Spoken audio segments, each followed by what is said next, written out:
I'm Carol Stulberg, Stulberg, and it's July the 13th, 1995. I have the privilege of interviewing Mr. William Slomovic in Beverly Hills, California, United States of America, for the Survivors of the Shoah Visual History Foundation.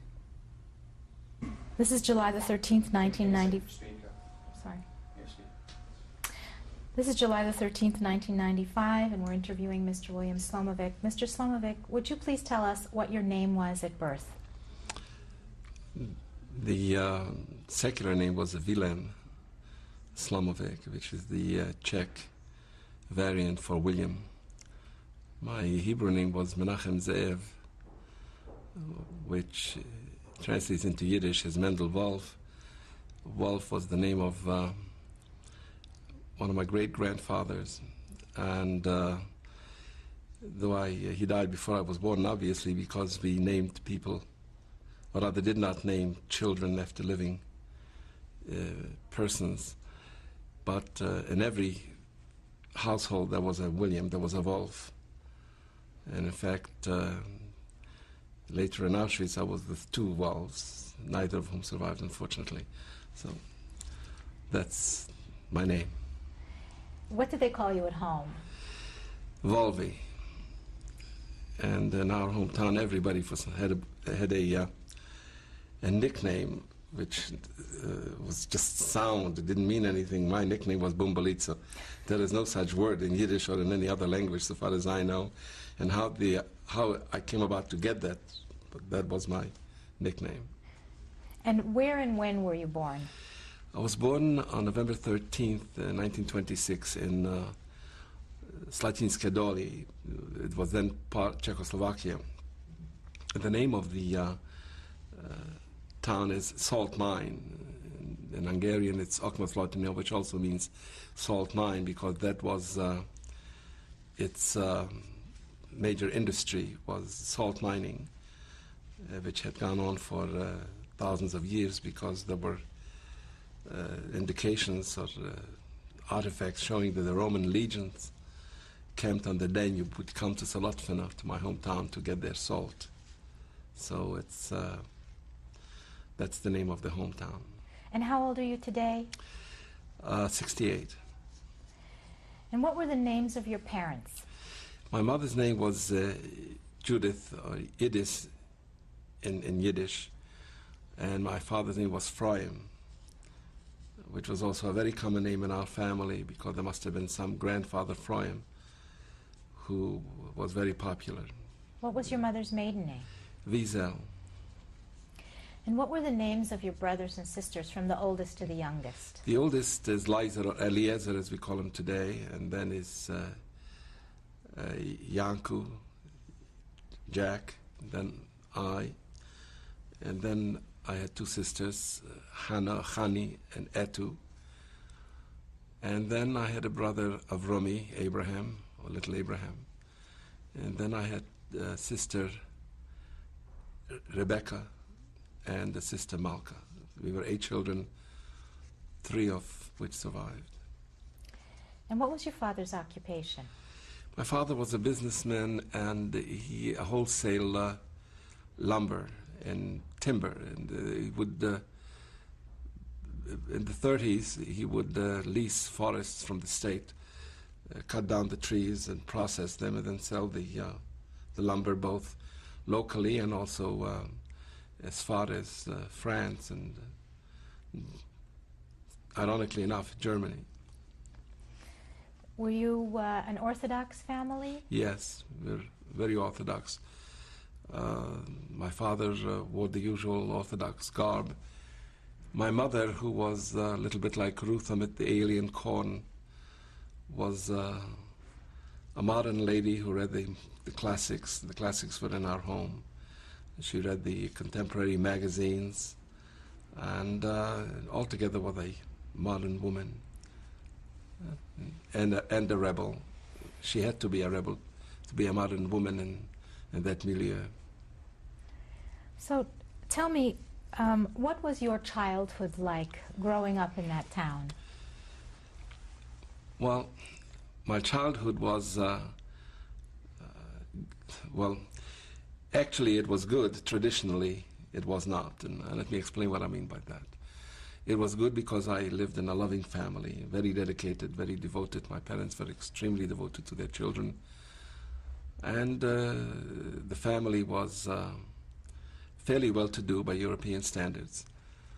Traditionally not, is because I was made to go to Cheder. We started Cheder about 6 o'clock in the morning. And where I come from, the weather is just slightly more clement than Siberia. And we had to go in the winter and in the cold, and I remember freezing, and go to Cheder. And we went to school till about 7:30, then we went to prayers. We went home for breakfast, then went to secular school, and then came back to Cheder and stayed in Cheder till about 7:30. So the school day was from, I would say, 6 in the morning till about 7:30, 8 o'clock in the evening, and then we still had to do the homework for the secular school. So it was, even in retrospect, I have a feeling of tremendous burden, tremendous lack of freedom. And when you add to this the religious trappings, the religious strictures, I cannot say that it was a happy childhood. Yet, I never reproached my parents for it, because the attitude was, I was raised that way. It didn't seem to do me any harm. So, Did you have Gentile friends as well, or did you have just Jewish friends? we lived outside of the Jewish area, and we had Gentile neighbors with whom I associated, but I can hardly call them friends. My friends were mostly Jewish, kids from Cheder, and also the Czechoslovakia was very mindful of its minorities, and so that each minority had their own school, so that the Hungarians had a Hungarian school, and the peasants, who were by and large Romanian, had their schools.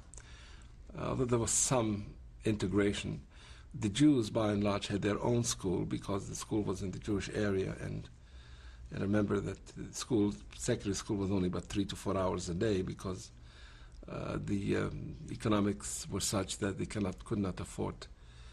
They had to have double sessions. So to answer your question, my friends were by and large Jewish. I cannot recall a single Gentile friend that I remember Gentile neighbors and boys that I fought with, and some that I did not fight with, but I cannot say that I ever had Gentile friends. Did you have extended family living in the city near you? Yes, we had the matriarch of the family was a grandmother. We called her Baba Henya, and by history she had about 21 children, of whom about 13 survived, and she had just an army of children, grandchildren, and even great-grandchildren. And so we had a very large extended family. My own grandmother, the grandparents in Salatfana, I also had a grandmother in Sziget. They had, we last counted when the Holocaust arrived, she had 43 grandchildren. Now, which grandmother was this? That was my father's, my paternal grandmother. In our family, we had 8, and then there was 3, and then, you know, when you add up, she had 10 sons, 9 of whom were married. So it was quite a yeah, family. Quite a family. How were the holidays at your house? Well, of course, they were. I can still remember them. We, especially the major holidays, the Rosh Hashanah. We would get up at 4 o'clock in the morning and go to services. We did not say our Slichot services at midnight, but rather in the morning, and the whole atmosphere was charged with the holidays. And then we had this, what I call a abominable custom of with the chicken, you know, it's sort of like a scapegoating. And what did you used to call that? Can I ask you? It was called Kapurishlugen, yeah. And the altogether, and Passover was a big holiday, because I remember right after Purim we started cleaning house, and every book in the house was aired out, so God forbid there shouldn't be a crumb of bread in it. And It was religion. It was centered. Everything was centered on religion, and so therefore, the holidays, of course, were. Also, my parents, or my father rather, and the whole family were Hasidim, so that they had the Rebbe to revere and to go to. And I remember, for instance, on Passover, after we finished our Seder, we'd go to our grandfather, and from the grandfather we go to the Rebbe. I always remember going, but I never remember coming back because I usually was asleep, and as a child, I was carried home. So it was intensely religious. Did your mother do all the cooking when the holidays came around? Well, my mother had help. We had a Jewish housekeeper, and then we had some non-Jewish people who took care of the. We had also a farm, so associated with the household, and it was a combination, really. I don't know which was the lumber industry was the major source of income, but we also had fields and agriculture. So it's to answer, to give you a short answer after a long disquisition. It's my mother cooked certain things. I think it was customary, traditional, that the wife cooked the gefilte fish and certain other things, and then the meaner dishes like potatoes were done by the help. What did you do in the summer times? Did you ever go away on vacation or get time off from school? Well, our time off from school was really the 2 months around Pesach and around Passover, and 2 months around, and the month around Rosh Hashanah. During the summer, we went to school, to Cheder, when there was no public school. We went to Cheder all day. Occasionally, the family would go to a little resort town where they had mineral waters, and we would stay there and take the bath. My mother would take the bath. But that was one of the things that we really never had vacation, because the month surrounding Passover, we still had to go to public school, even though Cheder was out. The same was true for the month of Elul, in which the high holidays occur. This public school was out, but Cheder was out, but we had to go to public school. And when there was no public school, we went to Cheder all day. It's amazing that after so much education, or rather that so much education produced so few scholars, I can tell you. Did you ever experience any anti-Semitism in your town? Yeah, of course. It was always, anti-Semitism is an eternal problem, and of course we had it. There was inter-ethnic strife, not just Gentiles and Jews, but since there were so many different ethnic groups, that there were Romanians and Hungarians who worked by and large in the mines, and there were Jews, and there was the Czech officialdom, and there was in the neighboring villages, there were Russians, small Ukrainians, so that all these groups, these ethnic entities, there was strife, but they were all against the Jews. So I did, and especially as the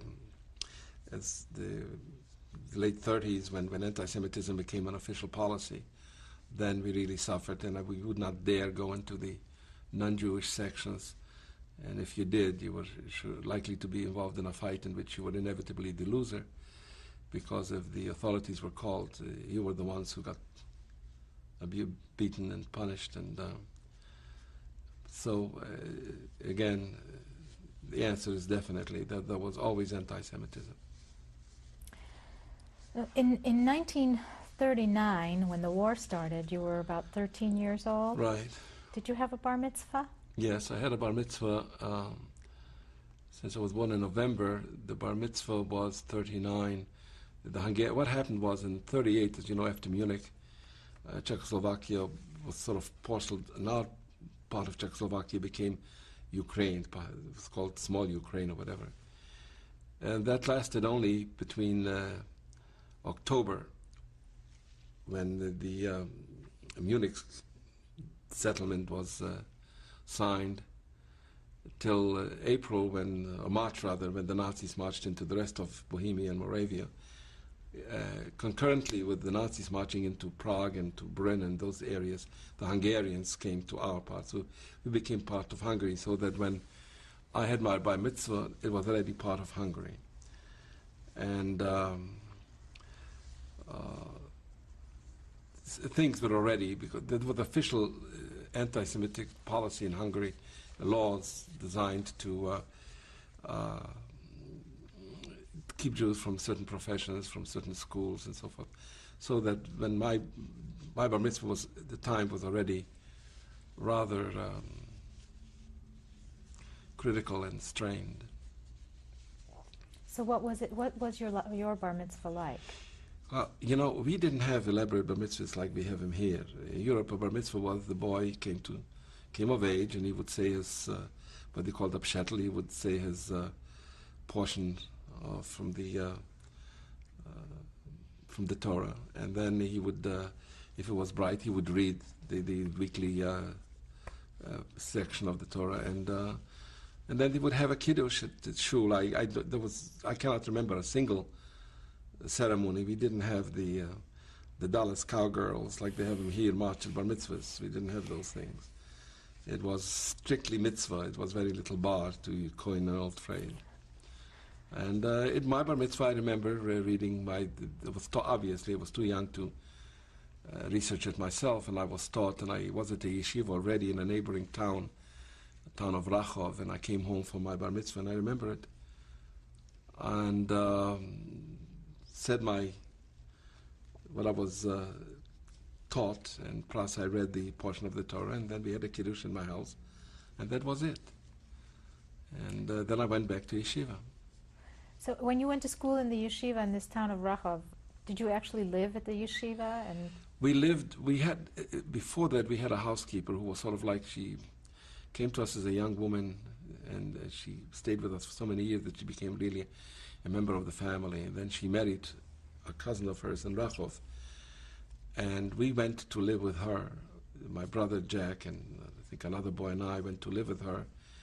And so we didn't live in the yeshiva. We attended the yeshiva, but we had older boys who coached us. And at that time, it was already almost impossible for a Jewish kid to go to public school. There were Jewish schools, gymnasium, Jewish high schools. I didn't attend any. And so we lived in Rachov, and we went to yeshiva. And that was our education then. Was totally religious, and nothing secular about it.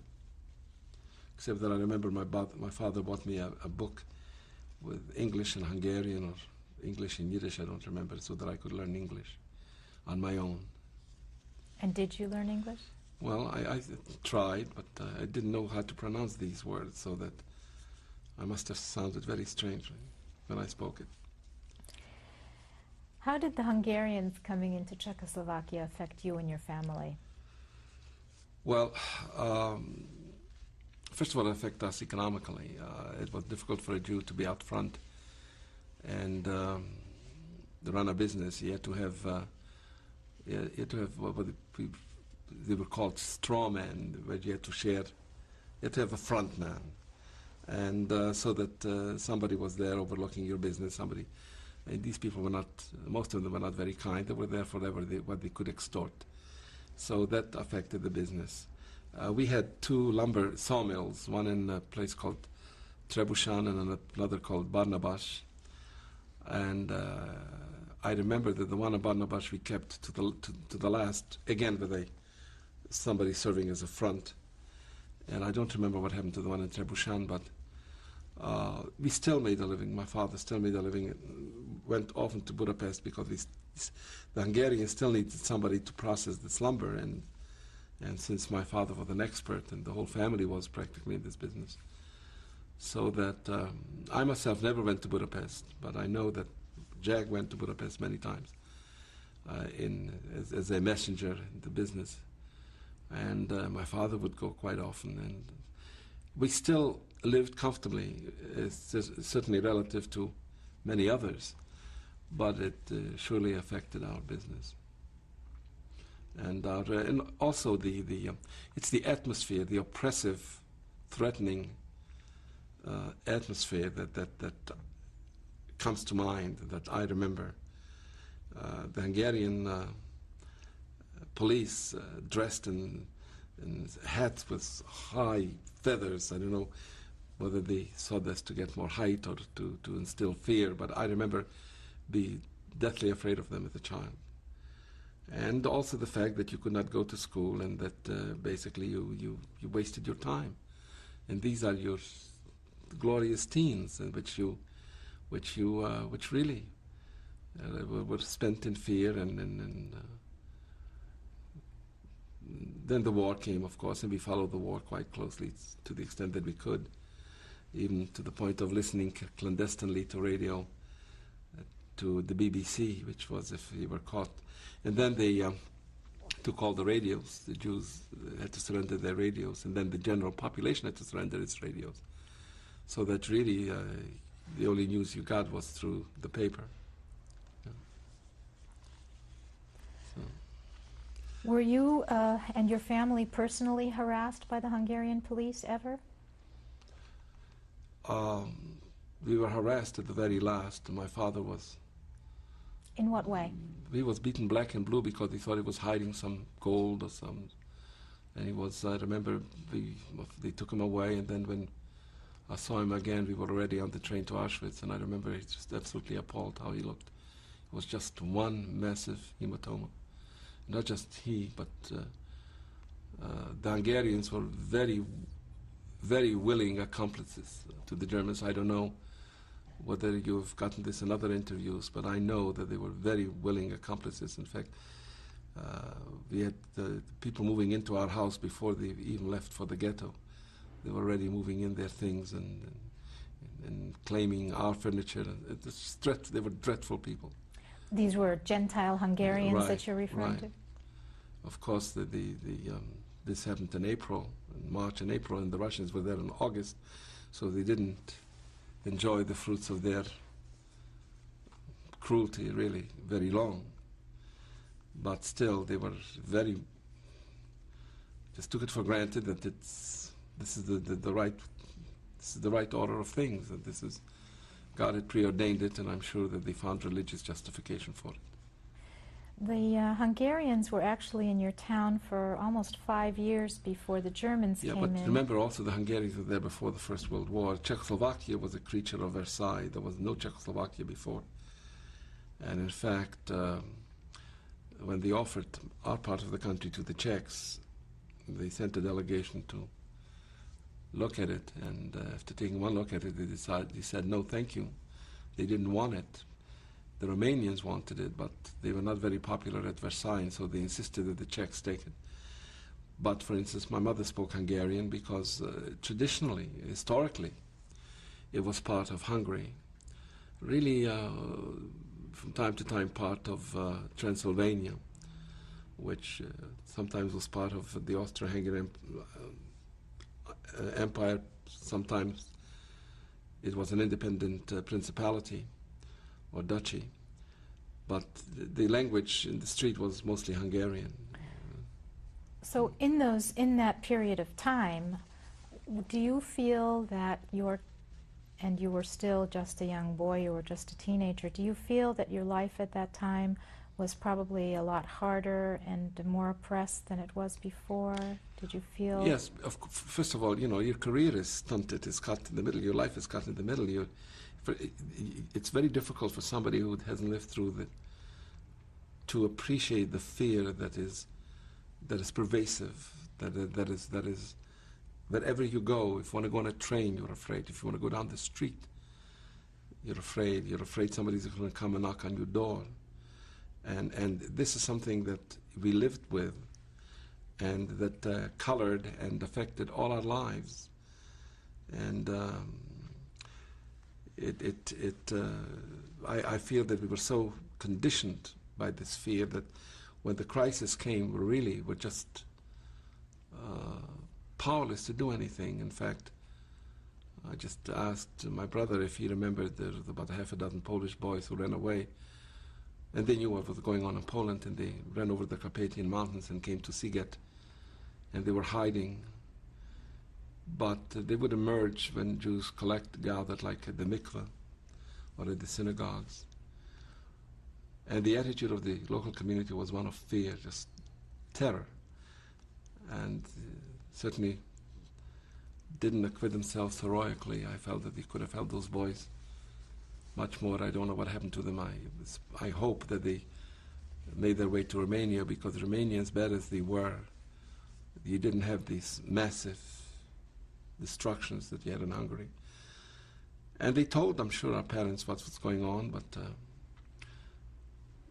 if you're a human being, you cannot believe that things like that are done by other human beings. And that's, I think, as Jews, we look life as it is. We have no illusions, and I think in this case we were misled to our grave injury, almost led to our destruction, because we're not honest with ourselves. We just too readily accepted the lies that they told us, and this unfortunately, in one incident, we had a cousin who had approached his father in Auschwitz about this and envenomed the poor man's life. He said that it was his fault that he was in Auschwitz, that he should have foreseen it and they should have done something. And the man didn't survive, nor did the boy. Do you feel that it was possible that you could have done something different? Yeah, I definitely feel so. I mean, I love my father, but I felt my father could have come here in 1940 when other number of cousins came. In fact, we saw him off to the bus station to come. And I felt that my father tarried too long and sent money to my uncle in New York instead of leaving the money behind and taking the family. And I do feel, and I think that my father reproached himself tremendously for this. And his whole conduct in camp was trying to save us at his own expense, trying to share his own meager food with us. And I feel it was sort of a sense of atonement, because that's my impression. I wasn't there at the very end, so I don't know, but I felt that he was reproaching himself, that he could have done something, especially when I don't know, that when the boys came, it may have been too late. But they were there, and they told us what happened, what's going on. I don't know that much could have been done, because this was already in late 43, early 44. And, you know, the Germans marched into Hungary in March of 44, so I don't know that much could have been done. But we had relatives in America, and I think that some say that the rabbis let it fall because they discouraged it, because they felt that there's going to be a falling off if you go to a non-religious country. In fact, my mother, I remember, told of an aunt who came to New York to visit her children, who had come here in the 20th and then came back to Siget, and as she got off the train, she kissed the ground, because she's now back in but religion is important, whereas the children, whom I met after the war, incidentally, had become apostates or whatever. So again, religion played a great role, and I think the rabbis could have done much more than they did. In fact, if anything, they have the blood of thousands on their hands, because they knew, I feel that they knew, or should have known, what was going on, and they could have done something.